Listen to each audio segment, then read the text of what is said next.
Radhe Radhe friends, welcome back to my channel Namo Artify. Last video में heart की help से हमने फ्रंट लिप्स ड्रॉ किए थे।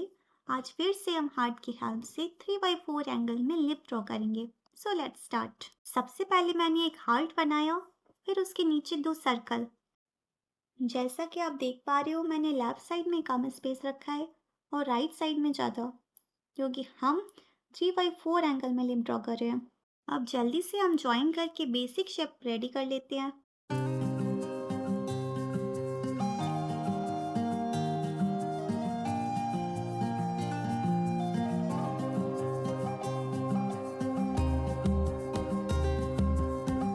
जो भी रफ लाइंस हमने बनाई थी उसको हम इरेज कर लेंगे। इन लिप्स की तरह हमको भी अपनी कभी स्माइल नहीं खोनी चाहिए। हमारे कान्हा जी को ही देख लो, इतना सब खोने के बाद भी हमेशा मुस्कुराते ही रहते थे। प्रॉब्लम्स का क्या है, वो आज है, कल नहीं होंगी। हो सकता है कल नई प्रॉब्लम आ जाए, लेकिन मुस्कुराने में क्या जा रहा है। शेडिंग के लिए मैं 4B, 6B, 8B and 10B pencil use करूँगी। एंड ब्लेंडिंग के लिए मेकअप ब्रश। लिप्स शेड करने के लिए सबसे अच्छा होता है मेकअप ब्रश। सबके घर में ही अवेलेबल होगा, और अगर नहीं है तो मार्केट से ले लो। बहुत ही कम बजट है तो टिश्यू पेपर या न्यूज़पेपर भी यूज़ कर सकते हो। अब आप वीडियो को ध्यान से देखना, हम मिलते हैं वीडियो के एंड में।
अगर आपको वीडियो अच्छी लगी हो तो लाइक करना ना भूलें, और अगर चैनल पर नए हो तो सब्सक्राइब करें और बेल आइकन दबाएं। किसी स्पेसिफिक टॉपिक पर वीडियो बनवानी हो तो मुझे कमेंट में बताएं। तो हमारी ड्राइंग कंप्लीट हो गई है। मिलते हैं नेक्स्ट वीडियो में।